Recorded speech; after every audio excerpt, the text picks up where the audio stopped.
Hello everyone, welcome to our channel Shikshi classes. तो आज के इस वीडियो में हम भारतीय संविधान के पार्ट के बारे में बात करेंगे, जो हमारे संविधान के भाग हैं उसके बारे में। तो चलिए हम स्टार्ट करते हैं। आपको पता है कि जब हमारा मूल संविधान बना था तो उस समय भारतीय संविधान के जो भाग थे वो 22 थे, लेकिन वर्तमान में जो भारतीय संविधान के भाग हैं वो 25 हैं। ठीक है, चलिए हम एक एक करके डिस्कस करते हैं। हम देखते हैं पहला भाग एक। भाग एक क्या कह रहा है? संघ और उसका राज क्षेत्र। जो भारत का संघ है और उसके राज क्षेत्र जो है उनके बारे में भाग एक बात करता है। अब हम देखते हैं भाग दो। आपको पता है ये भाग दो जो है वो नागरिकता की बात करता है। जो संविधान में नागरिकता दी गई उससे जुड़ा हुआ है भाग दो। ये आर्टिकल 5 से 11 तक है। ठीक है, अब हम देखते हैं भाग तीन। भाग तीन आपको पता है ये भाग तीन जो है वो बहुत इंपॉर्टेंट है, मौलिक अधिकार। जैसा हमने पिछले वीडियो में बात किया था कि अगर आपके मौलिक अधिकार का उल्लंघन होता है तो आप आर्टिकल 32 के तहत सीधा सुप्रीम कोर्ट जा सकते हैं और आर्टिकल 226 के तहत सीधे हाई कोर्ट। तो ये मौलिक अधिकार की बात करता है। मौलिक अधिकार कहाँ पे है? अनुच्छेद 12 से 35। अनुच्छेद 12 से 35 भाग तीन। ठीक है, तो ये जो है मौलिक अधिकार ये नागरिकों को दिए गए हैं, जो कि हैं जैसे समानता का अधिकार हो गया, स्वतंत्रता का अधिकार, शोषण के विरुद्ध अधिकार, धर्म की स्वतंत्रता का अधिकार, सांस्कृतिक और शैक्षिक अधिकार और संवैधानिक उपचार के अधिकार। इन सब के बारे में बात करता है भाग तीन। चलिए हम देखते हैं भाग चार क्या कह रहा है। भाग चार जो है वो राज्य के नीति निदेशक सिद्धांत डीपीएसपी की बात करता है।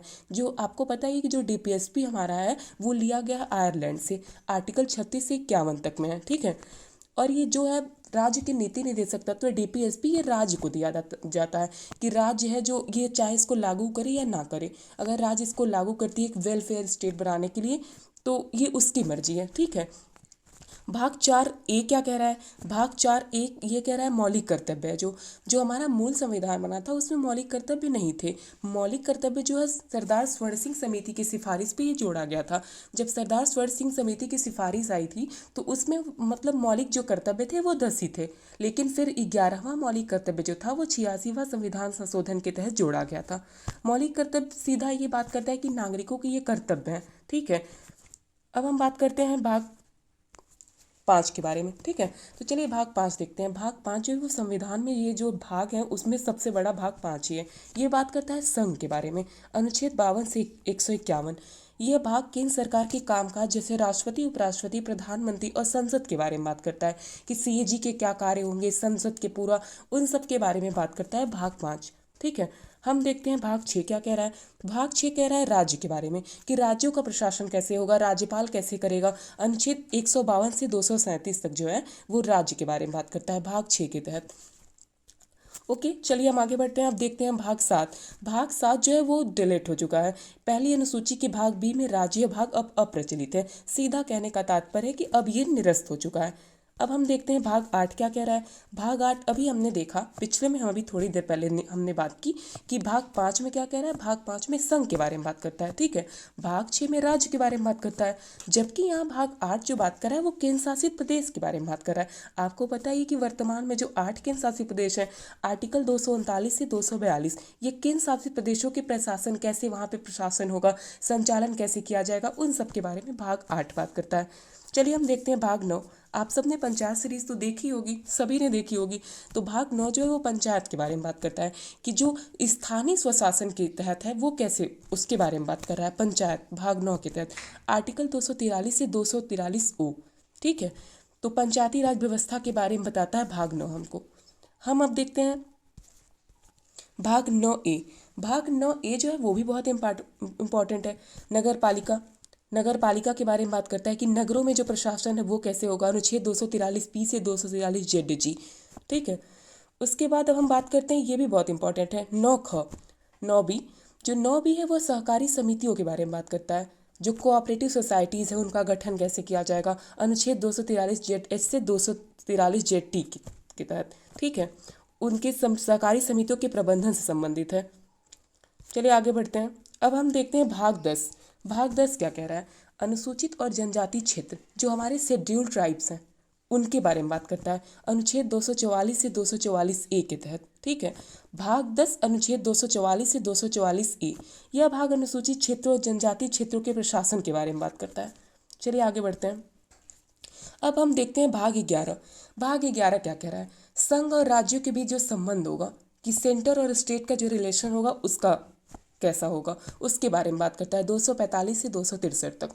यह भाग संघ और राज्यों के बीच विधायी, आपको पता है कि जो संघ और राज्य के बीच जो संबंध है वो 3 तरह के हैं, प्रशासनिक संबंध है, विधायी संबंध है और वित्तीय संबंध है।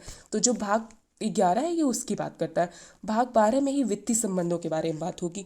भाग 12 जो है वित्त संपत्ति अनुबंध और मुकदमे अनुच्छेद 264 से 301 के तहत।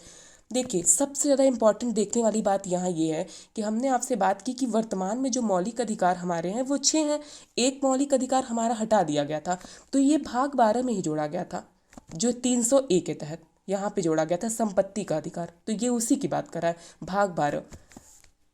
ठीक है, आपको क्लियर हुआ? चलिए अब हम आगे बढ़ते हैं। अब हम देखते हैं भाग 13 क्या कह रहा है।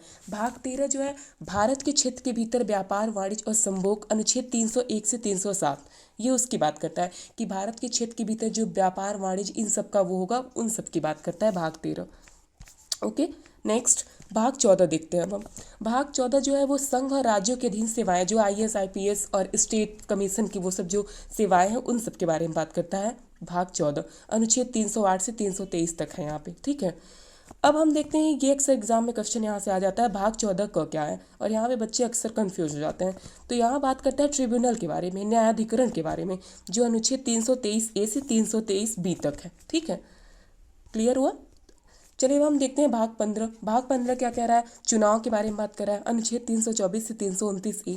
यह भाग भारत में चुनाव, जैसे राष्ट्रपति चुनाव, लोकसभा चुनाव, विधानसभा चुनाव, ये सब जो इलेक्शन होता है उसकी बात कर रहा है, चुनाव के बारे में भाग 15 बात कर रहा है। ठीक है, नेक्स्ट देखते हैं भाग 16 क्या कह रहा है। भाग 16 जो है कुछ वर्गों से संबंधित विशेष प्रावधान है, जैसे जो आरक्षण दिया जाता है रिजर्वेशन SC ST इन सबको लोकसभा और विधानसभा में, तो ये उससे संबंधित है कि अनुच्छेद 330 से 342 भाग 16।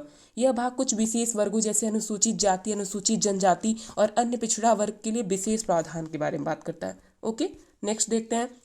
अब हम देखते हैं ये बहुत इंपॉर्टेंट है भाग 17 राजभाषा, अनुच्छेद 343 से 351। यह भाग भारत की राजभाषा और उससे जुड़े प्रावधानों का वर्णन करता है। ठीक है, भाग 18। भाग 18 की बात करते हैं। भाग 18 जो है वो आपातकालीन प्रावधान के बारे में बताता है। आपको पता है कि जो राष्ट्रीय आपातकाल है वो 3 तरह का होता है, जो आपातकालीन प्रावधान है वो 3 तरह के होते हैं। जैसे हो गया राष्ट्रीय आपातकाल, आर्टिकल 352 के तहत जब लगाया जाता है, जब पूरे देश में नेशनल इमरजेंसी घोषित हो जाता है। जबकि राष्ट्रपति शासन जो वो आर्टिकल 356 के तहत लगाया जाता है, और वित्तीय आपातकाल जो है वो आर्टिकल 360 के तहत। तो भाग जो हमारा 18 है वो आपातकालीन प्रावधान के बारे में बात करता है। ठीक है, चलिए हम आगे देखते हैं। अब हम बात करते हैं भाग 19 की। भाग 19 जो है विविध है, अनुच्छेद 361 से 367। इसमें बहुत सारे प्रावधान हैं। यह भाग संविधान के विभिन्न विषयों से संबंधित है। भाग हम 20 देखते हैं। भाग 20 जो है वो संविधान के संशोधन की बात करता है। आपको पता है कि आर्टिकल 368 के तहत ही संविधान में विशेष संशोधन होता है, वो भाग 20 के तहत ही होता है। उदाहरण के लिए हम समझ सकते हैं 42वां संविधान संशोधन, जिसे मिनी कॉन्स्टिट्यूशन भी कहा जाता है, वो भी भाग 20 के तहत ही आर्टिकल 368 में ही परिवर्तन करके किया जाता है। ठीक है, तो भाग 20 उसके बारे में बताता है। चलिए आगे बढ़ते हैं, हम देखते हैं भाग 21। भाग 21 जो है वो अस्थायी संक्रमणकालीन और विशेष प्रावधान, अनुच्छेद 369 से 392। यह भाग संविधान के लागू होने के समय की अस्थायी संक्रमणकालीन और विशेष व्यवस्थाओं से संबंधित है।